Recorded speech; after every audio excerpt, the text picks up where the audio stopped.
ਧੰਨ ਵਾਹਿਗੁਰੂ ਸਾਹਿਬ ਜੀਓ। ਅਬਰ ਤੂੰ ਹਰਿਆਵਲਾ, ਕਵਲਾ ਕੰਚਨ ਵਨ। ਕੈ ਦੋਖੜੈ ਛੜਿਓਇ, ਕਾਲੀ ਹੋਈਆ ਦਿਓਰੀ। ਨਾਨਕ ਮੈਂ ਤਨ ਭੰਗ, ਅਪਰ ਤੂੰ ਹਰਿਆਵਲਾ, ਕਵਲਾ ਕੰਚਨ ਵਨ।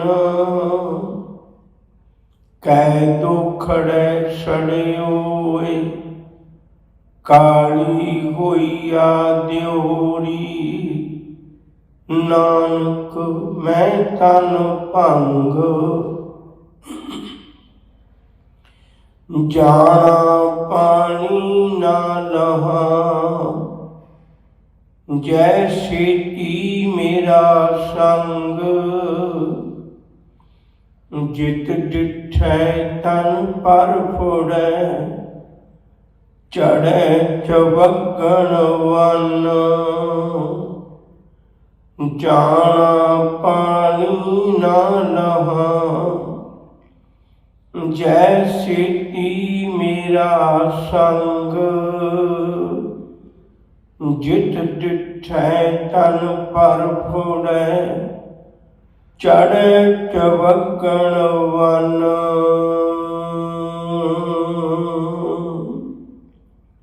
ਵਾਹਿਗੁਰੂ ਜੀ ਕਾ ਖਾਲਸਾ, ਵਾਹਿਗੁਰੂ ਜੀ ਕੀ ਫਤਿਹ। ਮਨੁੱਖ ਜ਼ਿੰਦਗੀ ਭਰ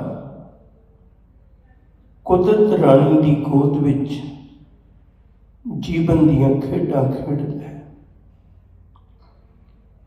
ਕੁਦਰਤ ਕੋਲੋਂ ਖਾਂਦਾ ਹੈ, ਕੁਦਰਤ ਕੋਲੋਂ ਪਹਿਨਦਾ ਹੈ। ਕੁਦਰਤ ਨਾਲ ਮਨੁੱਖ ਦੀ ਜ਼ਿੰਦਗੀ ਦਾ ਬੜਾ ਗਹਿਰਾ ਸੰਬੰਧ ਹੈ। ਸਤਿਗੁਰੂ ਨੇ ਬੜੀ ਕਿਰਪਾ ਕੀਤੀ। ਕੁਦਰਤ ਦੀਆਂ ਤਬਦੀਲੀਆਂ ਰਾਹੀਂ ਮਨੁੱਖ ਨੂੰ ਸਮਝਾਇਆ। ਮਨੁੱਖੀ ਜ਼ਿੰਦਗੀ ਦੇ ਕੁਝੇ ਰਾਜ਼ ਇਹਦੇ ਸਾਹਮਣੇ ਰੱਖੇ ਨੇ। ਕੁਦਰਤ ਵਿੱਚ ਆਈਆਂ ਤਬਦੀਲੀਆਂ ਕਿਵੇਂ ਅਸਰ ਪਾਉਂਦੀਆਂ ਨੇ, ਉਵੇਂ ਮਨੁੱਖ ਦੇ ਜੀਵਨ ਉੱਤੇ ਵੀ ਅਸਰ ਹੁੰਦਾ ਹੈ। ਸਾਹਿਬ ਨੇ ਕਿਰਪਾ ਕੀਤੀ, ਇੱਕ ਸਰੋਵਰ ਦੀ ਉਦਾਹਰਨ ਲਈ ਹੈ। ਸਰੋਵਰ ਦੇ ਦੋ ਰੂਪ ਦੇਖੇ ਨੇ। ਕਿਸੇ ਵੇਲੇ ਬਹੁਤ ਖੁਸ਼ੀਆਂ, ਖੇੜਿਆਂ, ਆਨੰਦ ਵਿੱਚ ਉਹਦੀ ਅਵਸਥਾ ਹੈ, ਤੇ ਕਿਸੇ ਵੇਲੇ ਬਹੁਤ ਬੁਰੀ ਹਾਲਤ ਵਿੱਚ ਉਹਦੇ ਉਜੜੇ ਹੋਏ ਸੁਹੱਪਣ ਦੀ ਗੱਲ ਨੂੰ ਜ਼ਿਕਰ ਕੀਤਾ। ਇਹ ਕੁਦਰਤੀ ਬਾਤ ਹੈ। ਜਿਹੜੇ ਕਾਦਰ ਨਾਲ ਗੱਲਾਂ ਕਰਨੀਆਂ ਜਾਣਦੇ ਨੇ, ਉਹ ਕੁਦਰਤ ਨਾਲ ਵੀ ਗੱਲਾਂ ਕਰ ਲੈਂਦੇ ਨੇ। ਗੁਰੂ ਨਾਨਕ ਸਾਹਿਬ ਨੇ ਇੱਕ ਸਰੋਵਰ ਦੀ ਜ਼ਿੰਦਗੀ ਨੂੰ ਉਦਾਹਰਨ ਬਣਾ ਕੇ ਤੇ ਮਨੁੱਖ ਨੂੰ ਜ਼ਿੰਦਗੀ ਦਾ ਹਾਲ ਸਮਝਾਇਆ। ਸਾਹਿਬ ਸਰੋਵਰ ਨੂੰ ਪੁੱਛਦੇ ਨੇ ਵੀ ਸੱਜਣਾ, ਤੇਰੇ ਕੋਲ ਮੈਂ ਬਹੁਤ ਖੁਸ਼ੀਆਂ ਖੇੜੇ ਦੇਖੇ ਨੇ, ਪਰ ਮੈਂ ਤੇਰੀ ਜ਼ਿੰਦਗੀ ਦਾ ਆਹ ਹਾਲ ਵੇਖ ਕੇ ਮੈਂ ਤੈਨੂੰ ਪੁੱਛਣਾ ਚਾਹੁੰਦਾ ਵੀ ਤੇਰਾ ਹਾਲ ਇਹ ਬਣਿਆ ਕਿਵੇਂ, ਕੀ ਕਾਰਨ ਬਣਿਆ। ਸਰੋਵਰ ਆਪਣੀ ਦੁੱਖ ਭਰੀ ਗੱਲ ਦੱਸਦਾ ਹੈ। ਉਹ ਕਹਿਣ ਲੱਗਿਆ, ਅਸਲ ਵਿੱਚ ਮੈਂ ਆਪਣੇ ਅਸਲੇ ਤੋਂ, ਆਪਣੇ ਮੂਲ ਤੋਂ, ਆਪਣੇ ਸੋਮੇ ਤੋਂ, ਆਪਣੇ ਸਰੋਤ ਤੋਂ ਟੁੱਟ ਗਿਆ। ਸਾਰੀ ਤਬਦੀਲੀ ਉੱਥੋਂ ਆਈ ਹੈ। ਮੈਂ ਸਮਝਣਾ ਕਿੱਡਾ ਚੰਗਾ ਸਰੋਵਰ ਹੈ, ਜਿਹਨੂੰ ਕਮ ਸੇ ਕਮ ਇਸ ਗੱਲ ਦਾ ਪਤਾ ਤੇ ਹੈ। ਦੋ ਸ਼ਬਦ ਮੈਂ ਕਹਿਣ ਲੱਗਾ।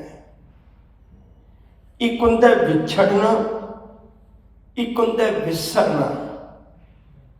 ਫਿਰ ਦੁਹਰਾਵਾਂ, ਇੱਕ ਹੁੰਦਾ ਵਿਛੜਨਾ, ਇੱਕ ਹੁੰਦਾ ਵਿਸਰਨਾ। ਵਿਛੜਨਾ ਏਡਾ ਮਾੜਾ ਨਹੀਂ ਜਿੱਦਾਂ ਮਾੜਾ ਵਿਸਰਨਾ ਹੈ। ਵਿਛੜਿਆ ਤੇ ਕਈ ਵਾਰੀ ਮਨੁੱਖ ਮੁੜ ਕੇ ਮਿਲਾਪ ਦੀ ਆਸ ਹੁੰਦੀ ਹੈ, ਪਰ ਜਿਹੜਾ ਵਿਸਰ ਗਿਆ ਨਾ ਉਹਦੇ ਮਿਲਾਪ ਦੀ ਆਸ ਨਹੀਂ ਹੁੰਦੀ। ਬਹੁਤ ਵਾਰੀ ਮਜਬੂਰੀ ਬਸ ਕਈ ਮਾਵਾਂ ਦੇ ਪੁੱਤ ਵਿਛੜ ਜਾਂਦੇ ਨੇ ਦੇਸ਼ਾਂ ਪ੍ਰਦੇਸ਼ਾਂ ਵਿੱਚ, ਪਰ ਮਾਂ ਨੂੰ ਵਿਸਰਦਾ ਤੇ ਨਹੀਂ ਨਾ। ਬਹੁਤ ਵਾਰੀ ਪਤੀ ਪਤਨੀ ਦੇ ਵਿਛੋੜੇ, ਭੈਣ ਭਰਾਵਾਂ ਦੇ ਵਿਛੋੜੇ, ਜੀਆਂ ਦੇ ਵਿਛੋੜੇ ਪੈਂਦੇ ਨੇ। ਵਿਛੜਨਾ ਸੁਭਾਵਿਕ ਕਿਰਤ ਹੈ। ਸੰਜੋਗ ਵਿਜੋਗ ਦੋਏ ਕਾਰ ਚਲਾਉਂਦੇ ਨੇ ਸੰਸਾਰ ਦੀ। ਵਿਛੜਦਾ ਵੀ ਹੈ, ਮਿਲ ਵੀ ਜਾਂਦਾ ਹੈ, ਪਰ ਜਿਤਨਾ ਚਿਰ ਵਿਛੋੜਾ ਹੈ ਉਤਨਾ ਚਿਰ ਇੱਕ ਯਾਦ ਰਿਸ਼ਤਾ ਬਣਾਈ ਰੱਖਦੀ ਹੈ। ਸਭ ਕਹਿੰਦੇ ਬੰਦਿਆ ਤੇਰੇ ਨਾਲ ਤਾਂ ਸਰੋਵਰ ਚੰਗਾ ਹੈ। ਉਹ ਵਿਛੜਿਆ ਭਾਵੇਂ ਹੈ, ਹਾਲਤ ਉਹਦੀ ਬੁਰੀ ਹੋ ਗਈ, ਪਰ ਉਹਨੂੰ ਵਿਸਰਿਆ ਨਹੀਂ। ਉਹਨੂੰ ਪਤਾ ਹੈ ਵੀ ਮੈਂ ਕਿਉਂ ਬਣਿਆ। ਬੰਦੇ ਦੀ ਤਾਂ ਬਦਕਿਸਮਤੀ, ਇਹਨੂੰ ਇਹ ਵੀ ਨਹੀਂ ਪਤਾ ਇਹ ਵਿਸਾਰੀ ਬੈਠਾ ਹੈ, ਇਹ ਭੁੱਲ ਗਿਆ ਰੱਬ ਨੂੰ, ਇਹਨੂੰ ਤੇ ਚੇਤਾ ਵੀ ਨਹੀਂ ਹੈ ਮੇਰੀ ਹਾਲਤ ਐਸੀ ਕਿਉਂ ਬਣੀ, ਇਹਨੂੰ ਨਹੀਂ ਪਤਾ। ਸਤਿਗੁਰੂ ਨੇ ਗੁਰਬਾਣੀ ਵਿੱਚ ਬਹੁਤਾਤ ਥਾਵਾਂ ਤੇ ਇਹ ਜ਼ਿਕਰ ਕੀਤਾ ਹੈ, ਭਈ ਬੰਦਿਆ ਜਿਵੇਂ ਉਸ ਸਰੋਵਰ ਦੀ ਸੁਹੱਪਣ ਖਤਮ ਹੋ ਗਈ, ਤੇਰੇ ਅੰਦਰ ਦੀ ਇਨਸਾਨੀਅਤ ਖਤਮ ਹੋ ਜਾਣੀ ਹੈ। ਦੇਖਣ ਨੂੰ ਤਾਂ ਸਰੋਵਰ ਉੱਥੇ ਹੀ ਹੈ, ਪਰ ਉਹਦੇ ਵਿਚਲੇ ਗੁਣ ਗਲ ਗਏ। ਦੇਖਣ ਨੂੰ ਤਾਂ ਆਪਾਂ ਵੀ ਤੁਰੇ ਫਿਰਨੇ ਆ, ਪਰ ਸਾਡੀ ਜ਼ਿੰਦਗੀ ਦੇ ਉਹ ਗੁਣ ਗਲ ਜਾਂਦੇ ਨੇ ਜਦੋਂ ਅਸੀਂ ਮਾਲਕ ਤੋਂ ਵਿਛੜ ਜਾਂਦੇ ਹਾਂ, ਸਾਈਂ ਤੋਂ ਵਿਛੜ ਜਾਂਦੇ ਹਾਂ। ਸਰੋਵਰ ਨੂੰ ਵੀ ਇਉਂ ਲੱਗਦਾ ਵੀ ਜਿਵੇਂ ਲੋਕ ਆਮ ਕਰਕੇ ਜਿੱਥੋਂ ਨੂੰ ਪਾਣੀ ਮਿਲ ਰਿਹਾ ਉੱਥੇ ਥੋੜ੍ਹਾ ਦੇਖਣ ਜਾਂਦੇ ਨੇ। ਲੋਕੀ ਸਰੋਵਰਾਂ ਦੇ ਕੰਢੇ ਬੈਠ ਕੇ ਮੌਜ ਮਸਤੀਆਂ ਮਨਾਉਂਦੇ ਨੇ, ਦੂਰੋਂ ਪਾਰੋਂ ਆਉਂਦੇ ਨੇ, ਕਈ ਵਾਰੀ ਖਾਣੇ ਲੈ ਕੇ ਆਉਂਦੇ ਨੇ, ਉਹਦੇ ਕਿਨਾਰੇ ਬੈਠ ਕੇ ਖਾਂਦੇ ਨੇ, ਆਪਣੇ ਬੱਚਿਆਂ ਨੂੰ ਖਿਡਾਉਂਦੇ ਨੇ, ਪਿਆਰ ਮੁਹੱਬਤ ਦੀਆਂ ਬਾਤਾਂ ਪਾਉਂਦੇ ਨੇ। ਸਰੋਵਰ ਨੂੰ ਲੱਗਿਆ ਵੀ ਵਗਦੇ ਪਾਣੀ ਨੂੰ ਕੌਣ ਪੁੱਛਦਾ, ਲੋਕ ਮਿਲਣ ਤਾਂ ਮੈਨੂੰ ਆਉਂਦੇ ਨੇ। ਐਸ ਹੰਕਾਰ ਨੇ ਵਿੱਚ ਹੌਲੀ ਹੌਲੀ ਇੱਕ ਰੇਤ ਦੀ ਕੰਧ ਖੜੀ ਕਰ ਦਿੱਤੀ। ਬਸ ਉਸ ਰੇਤ ਦੀ ਕੰਧ ਨੇ ਵਿਛੋੜਾ ਪਾ ਦਿੱਤਾ, ਵਗਦੇ ਪਾਣੀ ਤੋਂ ਵਿਛੋੜਾ ਹੋ ਗਿਆ। ਉਹ ਜਿਹੜਾ ਸਰੋਵਰ ਸੀ ਇੱਕ ਵੱਖਰਾ ਹੋ ਕੇ ਬੈਠ ਗਿਆ, ਤੇ ਵੱਖਰਾ ਹੋ ਕੇ ਬੈਠਣ ਦੇ ਕਾਰਨ ਵਗਦੇ ਪਾਣੀ ਤੋਂ ਰਿਸ਼ਤਾ ਟੁੱਟ ਗਿਆ। ਉਹਦੇ ਕਮਲ ਫੁੱਲ ਉੱਜੜ ਗਏ, ਉਹਦੀ ਸੁਹੱਪਣ ਖਤਮ ਹੋ ਗਈ, ਉਹਦੀ ਵਿਚਲੀ ਸੁਗੰਧੀ ਦੁਰਗੰਧੀ ਵਿੱਚ ਬਦਲ ਗਈ, ਖੁਆਰੀ ਸ਼ੁਰੂ ਹੋ ਗਈ। ਜਿਹੜੇ ਲੋਕ ਦੂਰੋਂ ਪਾਰੋਂ ਵੀ ਉਹਦੇ ਕਿਨਾਰੇ ਬੈਠ ਕੇ ਜ਼ਿੰਦਗੀ ਦਾ ਸਕੂਨ ਮਹਿਸੂਸ ਕਰਦੇ ਸਨ, ਅੱਜ ਉਹਦੇ ਨੇੜੇ ਲੰਘਣ ਵਾਲੇ ਵੀ ਦੂਰ ਨੂੰ ਹੋ ਕੇ ਲੰਘਦੇ ਸਨ। ਜਿਹੜੇ ਲੋਕ ਖਿੱਚ ਖਿੱਚ ਕੇ ਸਾਹ ਲੈਂਦੇ ਸਨ, ਸਾਨੂੰ ਸੁਗੰਧੀ ਆ ਰਹੀ ਹੈ, ਅੱਜ ਜੋ ਲੋਕ ਨੱਕ ਤੇ ਕੱਪੜਾ ਰੱਖ ਕੇ ਲੰਘਦੇ ਨੇ, ਸਾਨੂੰ ਦੁਰਗੰਧੀ ਆ ਰਹੀ ਹੈ। ਹਜ਼ੂਰ ਕਹਿੰਦੇ ਵਿਛੜਿਆ ਤੇ ਹਾਲਤ ਇਹ ਹੋ ਗਈ। ਸੱਚ ਕਰਕੇ ਜਾਣਿਓ, ਸਾਡੀ ਜ਼ਿੰਦਗੀ ਦਾ ਹਾਲ ਵੀ ਇਹੀ ਹੈ। ਜਿਨ੍ਹਾਂ ਨੂੰ ਅਹਿਸਾਸ ਹੁੰਦਾ ਹੈ ਉਹਨਾਂ ਨੂੰ ਪਤਾ ਹੈ। ਗੁਰਬਾਣੀ ਵਿੱਚ ਬੜੇ ਪਿਆਰੇ ਬਚਨ ਆਏ ਨੇ, ਕੁਦਰਤ ਦੀਆਂ ਉਦਾਹਰਨਾਂ ਲੈ ਕੇ ਸਤਿਗੁਰੂ ਨੇ ਬਚਨ ਸਮਝਾਏ ਨੇ। ਮੋਹੇ ਲਾਗਤੀ ਤਾਲਾ ਬੇਲੀ, ਤਾਲਾ ਬੇਲੀ ਤੜਫਣਾ, ਮੈਨੂੰ ਇਵੇਂ ਤੜਫਣਾ ਲੱਗਦੀ ਹੈ। ਕਿਵੇਂ ਦੀ ਬਛੜੇ ਬਿਨ ਗਾਏ ਅਕੇਲੀ, ਜਿਵੇਂ ਬੱਚੇ ਤੋਂ ਬਿਨਾਂ ਕਾਂ ਤੜਫਦੀ ਹੈ, ਮੈਂ ਉਵੇਂ ਤੜਫਦਾ। ਪਨੀਆਂ ਬਿਨ ਮੀਨ ਤੜਫ ਹੈ, ਅੰਦਰਲੇ ਵਿਛੋੜੇ ਦਾ ਦੁੱਖ ਤੇ ਭਾਵੇਂ ਕਿਸੇ ਨੇ ਨਾ ਦੇਖਿਆ ਹੋਵੇ, ਪਰ ਪਾਣੀ ਤੋਂ ਵੀ ਹੋਣੀ ਮੱਛੀ ਤੜਫਦੀ ਤੇ ਵੇਖੀ ਹੈ ਨਾ। ਪਨੀਆਂ ਬਿਨ ਮੀਨ ਤੜਫ ਹੈ, ਐਸੇ ਰਾਮ ਨਾਮ ਬਿਨ ਬੱਪਰੋ ਨਾਮਾ, ਰੱਬ ਦੇ ਨਾਮ ਤੋਂ ਵੀ ਹੋਣਾ ਮੈਂ ਇਵੇਂ ਤੜਫਦਾ ਹੈ। ਮੇਰੇ ਅੰਦਰ ਇਵੇਂ ਤੜਫ ਪੈਦਾ ਹੁੰਦੀ ਹੈ।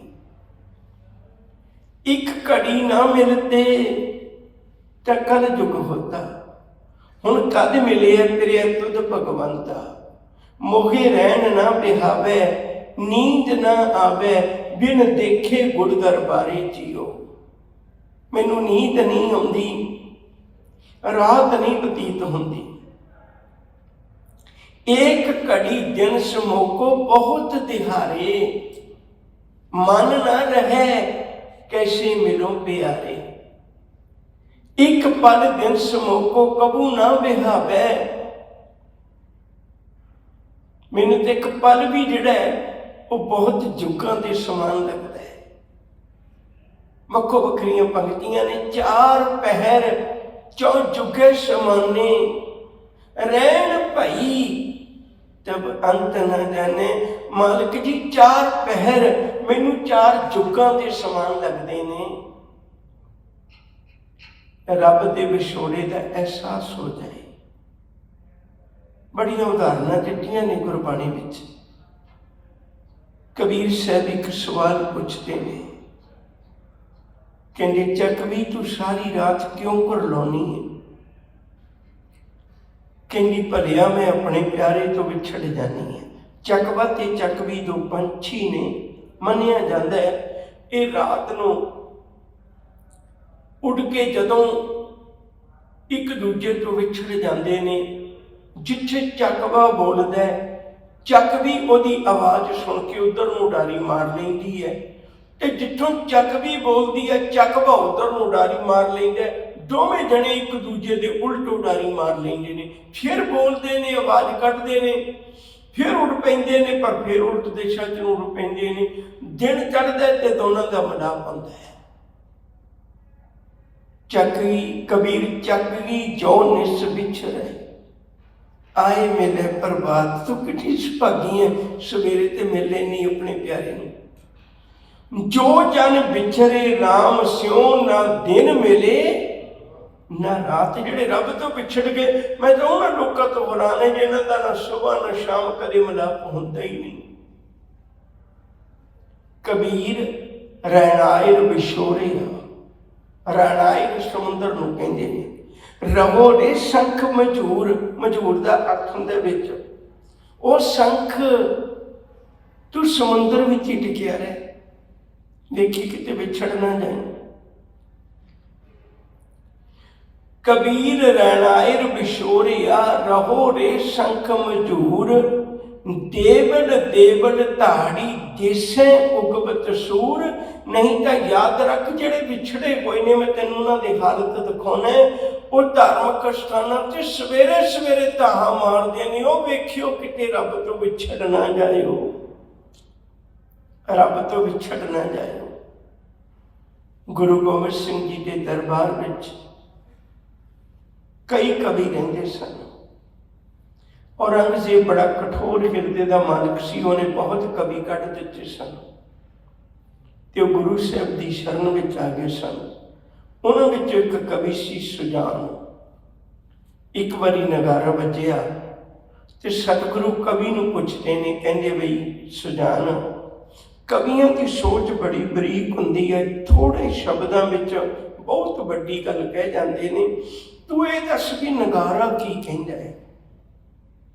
जे कवियों के तरीके नाल सोचना होवे ते तू दस नगारा की कहंदा है? कहंदे सतगुरु नगारा तो बहुत वड्डी गल कहंदा है। कहन लगे की कहंदा है? कहंदे नगारा ये गल कहंदा है बई भलियाओ, मेरे उत्ते रोज मार पैंदी, मैं उड्डियां उड्डियां उच्चियां आवाज़ां कढदा। क्यों कढदा? क्योंकि मैं विचों खाली है। मेरे ते मार तां पैंदी, मैं विचों खाली है। कहंदे वेखियो किते विचों खाली ना रह जाओ, साडे वांगू मेरे वांगू मार पेगी। दुआरे दमामे ना बजदा, ये दुआरे ते दमामा नहीं बजदा, ये नगारा नहीं बजदा। कहत पुकार पुकार, कहंदे तां पुकार पुकार के लोकां नूं एक गल कहंदा है, हर ना भरे हर ना भजे पशु पए परत चरम परमार। असी रब्बी इबादत नहीं कीती, पशु बन गए। कहते हुण साडे ते मार पैंदी है, रोज मार पैंदी। वो जदों तैनूं वक्त मिलिया सी तूं क्यों नहीं जपे? भाई वीर सिंह दीयां कवितावां बहुत वधिया ने। विछोड़े दे दर्द दा एक एक अखर शब्द उन्हां दा इउं प्रतीत हुंदा है जिवें विछोड़े दे दर्द नूं महसूस करदा होवे। ਇੱਕ ਉਹਨਾਂ ਨੇ ਕੋਇਲੇ ਦੀ ਉਦਾਹਰਨ ਦਿੱਤੀ ਹੈ। ਕਹਿਣ ਲੱਗੇ ਕੋਇਲਾ ਅੱਗ ਵਿੱਚ ਪਿਆ, ਭੱਠੀ ਵਿੱਚ ਪਿਆ, ਦਗ ਦਗ ਲਾਲ ਕਰ, ਅਚਾਨਕ ਉਹ ਤਿੜਕਿਆ, ਆਪਣੇ ਸਾਥੀਆਂ ਤੋਂ ਵਿਛੜਿਆ, ਬਾਹਰ ਡਿੱਗਦਿਆਂ ਸਾਰ ਕਾਲਾ ਹੋ ਗਿਆ। ਉਸ ਕਾਲੇ ਹੋਏ ਕੋਇਲੇ ਦੇ ਦੋਏ ਰੂਪ ਦੇਖੇ ਕਿਸੇ ਨੇ ਤੇ ਉਹਨੂੰ ਚੁੱਕਿਆ, ਚੁੱਕ ਕੇ ਘਰ ਲੈ ਆਇਆ। ਮੈਂ ਇਹਨੂੰ ਵਾਪਸ ਉਸੇ ਰੂਪ ਚ ਲਿਆਉਣਾ ਹੈ। ਉਹਨੂੰ ਧੋਤਾ, ਫਿਰ ਸਾਬਣ ਲਾ ਕੇ ਧੋਤਾ, ਫਿਰ ਉਹਨੂੰ ਦੁੱਧ ਚ ਪਾ ਕੇ ਰੱਖਿਆ। ਸੋਚਿਆ ਦੁੱਧ ਪਤਲਾ ਹੈ, ਫਿਰ ਦਹੀਂ ਚ ਪਾ ਕੇ ਰੱਖਿਆ। ਫਿਰ ਸੋਚਿਆ ਨਹੀਂ ਇਹਨੂੰ ਰੰਗ ਹੀ ਕਰਦੇ ਹਾਂ, ਰੰਗ ਵੀ ਕਰ ਲਿਆ। ਪਰ ਹੈਰਾਨੀ ਦੀ ਗੱਲ ਹੈ, ਜਿਹੜਾ ਵੀ ਕੰਮ ਕਰਾਂ ਵਾਪਸ ਉਹ ਫਿਰ ਕਾਲਾ ਹੋ ਜਾਏ। ਭਾਈ ਵੀਰ ਸਿੰਘ ਕਹਿੰਦੇ ਮੇਰੀ ਨਿਰਾਸ਼ਤਾ ਦੇਖ ਕੇ ਕਿਸੇ ਦਾਨੇ ਪੁਰਖ ਨੇ ਗੱਲ ਆਖੀ ਵੀ ਕਿਸ ਗੱਲੋਂ ਘਬਰਾਉਣਾ। ਕਹਿਣ ਲੱਗਾ ਮੈਂ ਇਹਦੇ ਦੋ ਰੂਪ ਦੇਖੇ ਨੇ, ਮੈਂ ਵਾਹ ਜਹਾਨ ਦੀ ਲਾਲੀ, ਇਹਦਾ ਰੂਪ ਮੁੜ ਕੇ ਨਹੀਂ ਆਉਂਦਾ। ਕਹਿੰਦੇ ਤੂੰ ਗਲਤ ਕਰਦਾ। ਕਹਿੰਦੇ ਕਿਉਂ? ਕਹਿੰਦੇ ਜਿੱਥੋਂ ਵਿਛੜ ਕੇ ਆਇਆ ਉੱਥੇ ਮਿਲਾ ਦੇ, ਤੈਨੂੰ ਕੋਈ ਧੋਣ ਦੀ ਲੋੜ ਨਹੀਂ, ਤੈਨੂੰ ਕੋਈ ਰੰਗ ਕਰਨ ਦੀ ਲੋੜ ਨਹੀਂ। ਜਿੱਥੋਂ ਵਿਛੜ ਕੇ ਆਇਆ ਉੱਥੇ ਹੀ ਮਿਲਾ ਦੇ, ਇਹਦਾ ਰੰਗ ਵੇਖਦਿਆਂ ਵੇਖਦਿਆਂ ਲਾਲ ਹੋ ਜਾਣਾ। ਉਹ ਕੋਲਾ ਕੋਲੇ ਦੇ ਸਾਥੀਆਂ ਨਾਲ ਮਿਲਾ ਦਿੱਤਾ, ਵੇਖਦਿਆਂ ਲਾਲ ਹੋ ਗਿਆ।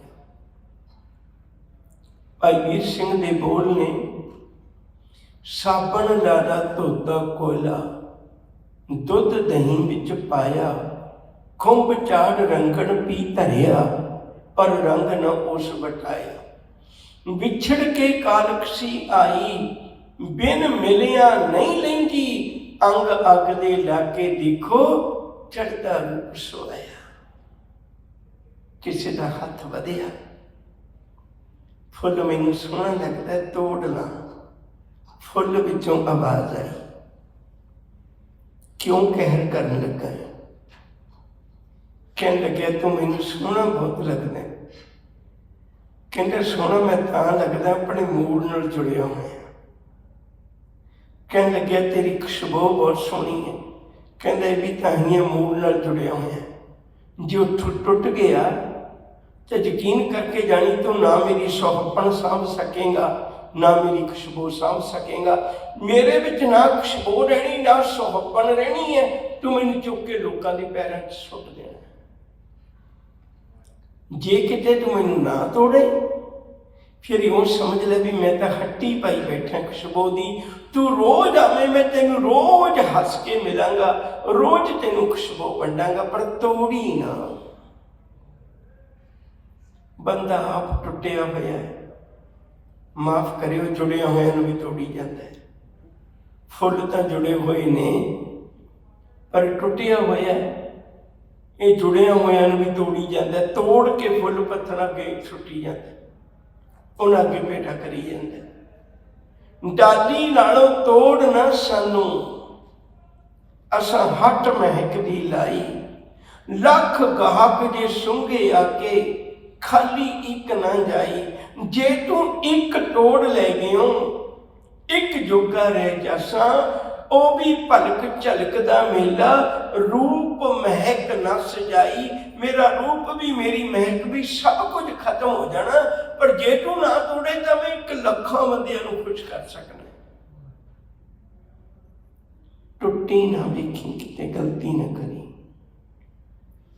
ਸਤਿਗੁਰੂ ਵਾਰ-ਵਾਰ ਸਮਝਾਉਂਦੇ ਨੇ, ਮਨਾ ਕਿਤੇ ਗਲਤੀ ਨਾ ਕਰ ਬੈਠੀ, ਟੁੱਟ ਨਾ ਜਾਏ।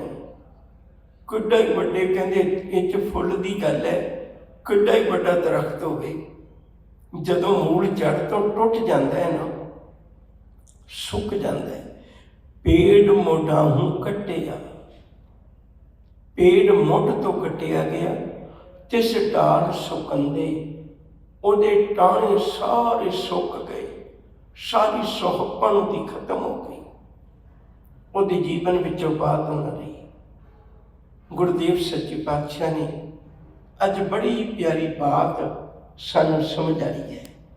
ਕਹਿਣ ਲੱਗੇ ਮਨਾ ਵੇਖੀ ਕਿਤੇ ਗਲਤੀ ਨਾ ਕਰੀ, ਵਿਛੜੀ ਨਾ ਆਪਣੇ ਪਿਆਰੇ ਤੋਂ, ਆਪਣੇ ਮਾਲਿਕ ਦੇ ਵਿਛੋੜੇ ਵਿੱਚ ਨਾ ਕਿਤੇ ਚਲਾ ਜਾਏ, ਉਹਦੇ ਨਾਲ ਜੁੜਿਆ ਰਹੇ।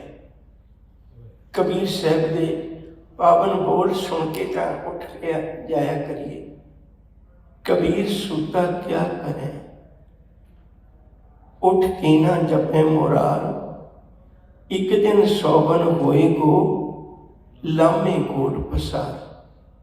आउंदा विछड़ गया, सारी जिंदगी एडे बड़े मेले चो मिल ना सकिया, विछड़िया ही तुर चले। कबीर सूता क्या करें, जाग रोए पे दुख, जाका बासा गोर में, सो क्यों सोवे सुख। कहंगे उठ जाग, मालिक के चरणों में जुड़, साईं के दर नाल जुड़। कबीर सूता क्या करें, बैठा रहो अर जाग, जाके संग ते बिछुरा, ताही के संग लाग। जिन्हां नाल जुड़िया बैठा है उन्होंने साथी नहीं बनना, जिन्हां साथी बनना उहदे नाल जुड़िया कोई नहीं। दस तेरा कौन होवेगा। सजना हुण भी टुट्टी कंध सकना, वो बड़ा दयालु है। किते तू अरदास कर देवें, बहुत जन्म बिछरे थे माधो, ये जन्म तुम्हारे लेखे, कह रविदास आस लग जीवो, चिर भयो दर्शन देखे। वो अज भी मना लेगा। साहब के बचन ने, पब्बर तू हरी आपला, पब्बर कहते ने सरोवर, तू हरी आपला, तू बड़ा सोहना हरा भरा, तेरिया रौनक तेरी सुहपण बहुत वधिया सी। लोग दूरों पारों आके तेरे कोल बैठते सन, तेरी सुहपण के कारण। कबला कंचन बन, कबला तेरे कोल कौल फुल सन, तेरे विच फुल खिले हुए सन। कंचन सोना, वन रंग, तेरे विच सोन रंगे कमल के फुल खिड़े हुए सन।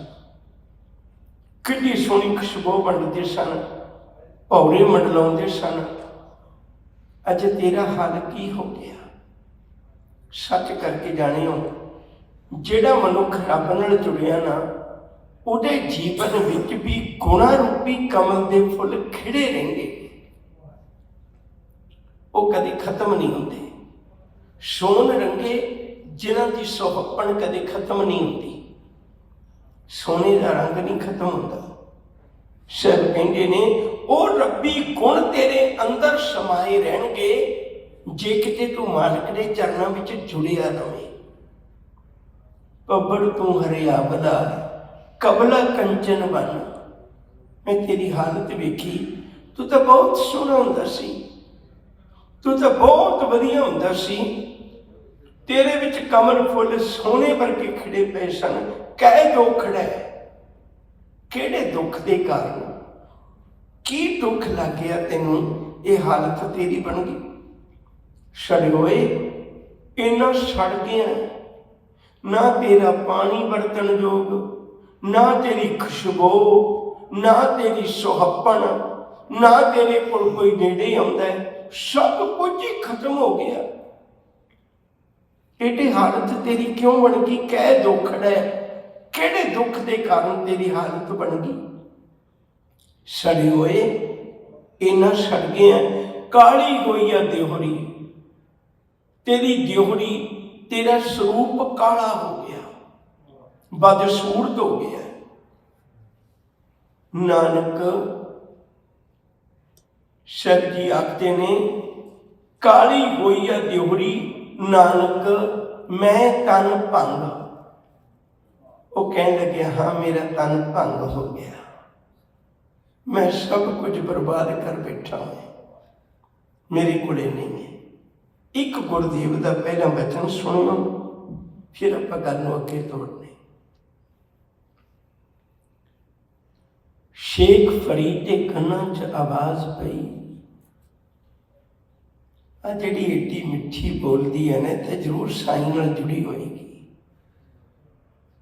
मैं इन्हू जाके पूछा, तेरी एडी मिठी आवाज़ है, रस भर देंदी है, ते तू ते जुड़ी हुई है, मैनू जुड़न का कोई तरीका दस। पर जदों जाके नेड़े देखिया, एडा मिठा बोलण वाली एडी बदसूरत काले रंग की, कहने लगे पूछना पिया भी तू एडी काली क्यों होई पई है।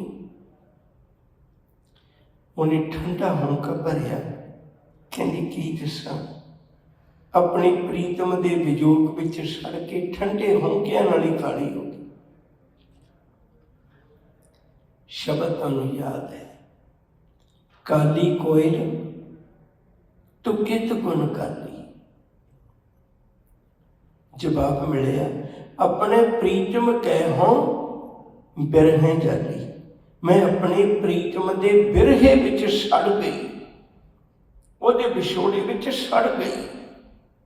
ਵਿਛੋੜੇ ਦਾ ਦਰਦ ਬੜਾ ਭਿਆਨਕ ਹੈ। ਸਭ ਕਹਿੰਦੇ ਪਹਿਲਾ ਦਰਦ ਲੱਗਦਾ ਹੀ ਹੋਇਆ, ਦੁੱਖ ਵਿਛੋੜਾ, ਇੱਕ ਦੁੱਖ ਭੋਗ, ਇੱਕ ਦੁੱਖ ਸਖਤ ਵਾਰ ਜਮਦੂਤ। ਵਿਦਵਾਨਾਂ ਨੇ ਅਜਿਹੇ ਰੱਬ ਦੇ ਪਿਆਰੇ ਵਿਛੋੜੇ ਵਿੱਚ ਤੜਫਣ ਵਾਲੇ ਬੰਦਿਆਂ ਦੀਆਂ 9 ਨਿਸ਼ਾਨੀਆਂ ਗਿਣੀਆਂ ਨੇ। ਆਸ਼ਕਾਰਾ 9 ਨਿਸ਼ਾਨੀ ਐ ਪਿਸਰ।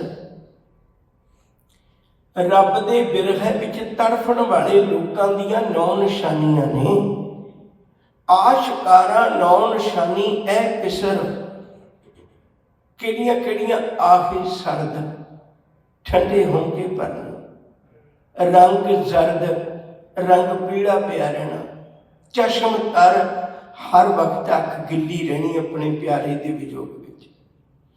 आशकारा 9 निशानी ऐ पिसर, आगे सर्द, रंग जर्द, चश्म तर, कम खुफतनो कम खुर्दनो, खबाबे हराम।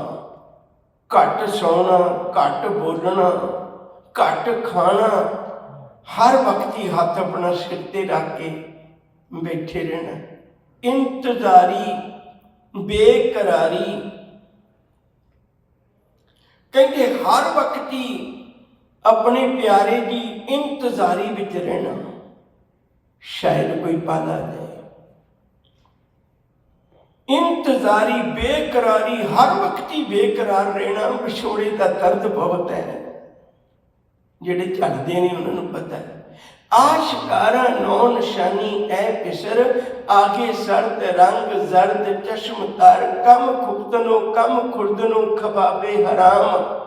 ਇੰਤਜ਼ਾਰੀ, ਬੇਕਰਾਰੀ, ਦਾਸਤੇ ਸਰ, ਹਰ ਵਕਤ ਸਿਰ ਤੇ ਹੱਥ ਰੱਖ ਕੇ ਉਡੀਕਦੇ ਰਹਿਣਾ, ਪਤਾ ਨਹੀਂ ਕਿਹੜੀ ਘੜੀ ਮੇਰੇ ਪਿਆਰੇ ਦੇ ਮਿਲਾਪ ਦੀ ਆ ਜਾਏ।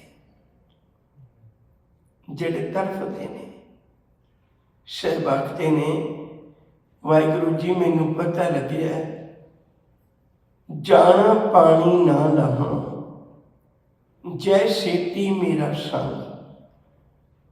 ਜੇ ਮੈਂ ਜਾਣਦਾ ਹੁੰਦਾ, ਸਮਝ ਲੈਂਦਾ ਇਸ ਗੱਲ ਨੂੰ ਪਹਿਲਾਂ, ਤੇ ਮੈਂ ਆਪਣੇ ਵਗਦੇ ਪਾਣੀ ਨਾਲੋਂ ਰਿਸ਼ਤਾ ਨਾ ਤੋੜਦਾ। ਮੈਂ ਇੱਕ ਵਾਰੀ ਫਿਰ ਤੁਹਾਡੇ ਸਨਮੁਖ ਇੱਕ ਬੇਨਤੀ ਕਰਨ ਲੱਗਾ।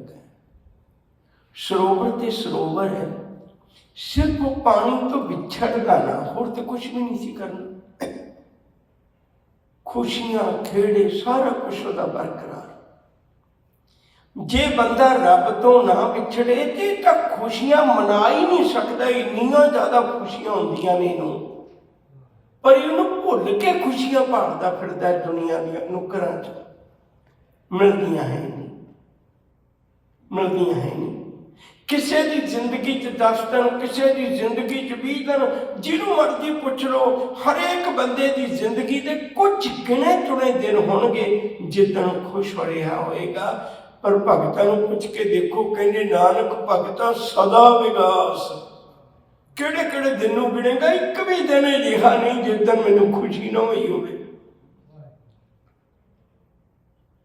ਸਦਾ ਹੀ ਵਿਕਾਸ। बस ਉਹਦਾ ਸ਼ੁਕਰ ਕਰਨਾ ਸਿੱਖ ਲਈਏ। ਗੱਲ ਤੇ ਸਿਰਫ ਇਹ ਨਹੀਂ, एक सेवा पंथियां विचों सेवा राम होए ने, उन्हें कुछ लिखतां लिखियां ने, उहदा नाम है सेवा राम दीयां पर्चियां। लिखण का वक्रो वक्रा ढंग है, कोई कविता लिखता है, कोई कविता लिखता है, कोई कुछ लिखता है, कोई वार्तक लिखता है, कोई नाटक लिखता है, कोई एकांगी लिखता है। इसी तरह पर्चियां का मतलब, पर्ची का मतलब परिचय है, ज्ञान देना। ये भी ज्ञान देने का एक ढंग सी, पर्चियां लिखनियां। सब तो पहली बारी पर्चियां गुरु गोबिंद सिंह के बारे च लिखियां गई, उन्होंने जानकारी वास्ते। उहदे च एक गाथा है बड़ी कमाल की। गुरु गोबिंद सिंह जी जमुना के किनारे जा रहे हैं, जमुना के किनारे जाते हाथ में एक छोटा जिहा पत्थर चुक लिया, बड़ा सोहना लग्या। उन्होंने कदे सज्जे कर लेंगे ने, कदे खब्बे कत विच कर लेंगे ने, तुरे जा रहे हैं सज्जे खब्बे करदे आराम नाल। पिछे सिंह जा रहे हैं, कुछ हाले अमर संचार नहीं सी होया उदों। तुरे जांदे अचानक वो पत्थर सज्जे खब्बे करदियां हाथों तो छुटिया ते जाके डुब गया। सतगुरु बड़ियां गहरियां बातां पाउंदे सन। साहब ने पूछया, कहंदे कि सिखा पत्थर क्यों डुब गया? कहंदे सतगुरु पत्थर का सुभाव है, डुबी जाता है। साहब ने दूजे सिख नूं पूछया भी पत्थर क्यों डुबिया? कहंदे सतगुरु पानी हल्का है, पत्थर भारी है, जिहड़ी चीज भारी होवे डुबी जाती है। चंद कदम अगां चले गए, कोई होर ख्याल फुरिया। सतगुरु ने आवाज मारी, दया रामा। पिछों आवाज ना आई, फिर आवाज मारी, ना आवाज आई। सतगुरु ने पिछा परत के वेखिया, भाई दया राम हजे अमर संचार नहीं सी होया, मैं बेनती करा। उत्थे ही खलोते ने जिथे पत्थर डुबे है। वापस आ गए, दया राम के कंधे ते हथ रख के कहने लगे, भाई सिपाही दया सिंह जी ये उही ने। कंधे ते हथ रख के कहने लगे, दया रामा किहड़े ख्यालां च गुआच गए? अखां तो पानी वगदे तां निकल गईयां। कहंदे ओ मेरा देसाई, मैं नहीं जानदा भी पत्थर भारी तां डुब गया, मैं नहीं जानदा पानी हल्का है पत्थर तां डुब गया। मैं तो इक्को ही गल जानदा, जिहड़ा तेरे हत्थां तो छुट गया वो अज भी डुबिया, वो कल भी डुबिया। तेरे तो टुटे हुए नूं मैं तरदियां नहीं देखिया। यकीन करके जाने, जाना पानी ना लहा, जैसे ती मेरा संग। जिहदे नाल मेरा वर्त विहार सी, जे मैनू पता हुंदा मैं कदे रिश्ता ना तोड़दा। जित डिठै तन पर फुड़ै, जिन्हों देखदियां सार मेरा विकस जांदा सी चेहरा, खुशी विच आ जांदा सी। मेरा तन प्रफुल्लित हुंदा सी, वधदा सी उहदे नाल। जित डिठै तन पर फुड़ै, चढ़े चबगण वन। चबगण चौंकुणा, वन रंग। जिहदे संग करिया चौंगुणा मैनू रंग चढ़ता सी, भाव मैं सदा ही आनंद विच रहिंदा सी। मैनू पता बाद विच लग्या मैं अपने प्यारे तो विछड़ गया। आओ प्यार वालिओ, ये सुभाविक जी उदाहरण है भी जे प्यो की उंगल पकड़ के मेला वेखांगे ने तो सारा ही मेला सोहना लगना है। जे मेले विच बाप विछड़ गया तो मेला तो उवें ही भरिया होया, पर बंदा रोंदा फिरदा, मैनू कोई आन मिलावे मेरा प्रीतम प्यारा, हुण तिस पे आप बिचाई। कोई मैनू मेरे पिता की उंगल पकड़ा दिओ, मैं जगत के मेले च गुआच गई, मैनू नहीं कुछ चंगा लगता। गुरु कृपा करे, विछड़ तो गए हाँ पर विसरे ना। याद करिए हर सिमरन में आप निरंकारा, जिथे उहदी याद है उत्थे रब दा बस है। गुरु कृपा करे साडी सांझ बन जाए। इन्हीं बेनतियों कबूल, भुल्लां दी खिमा, प्यार नाल आखो जी वाहिगुरू जी का खालसा, वाहिगुरू जी की फतेह।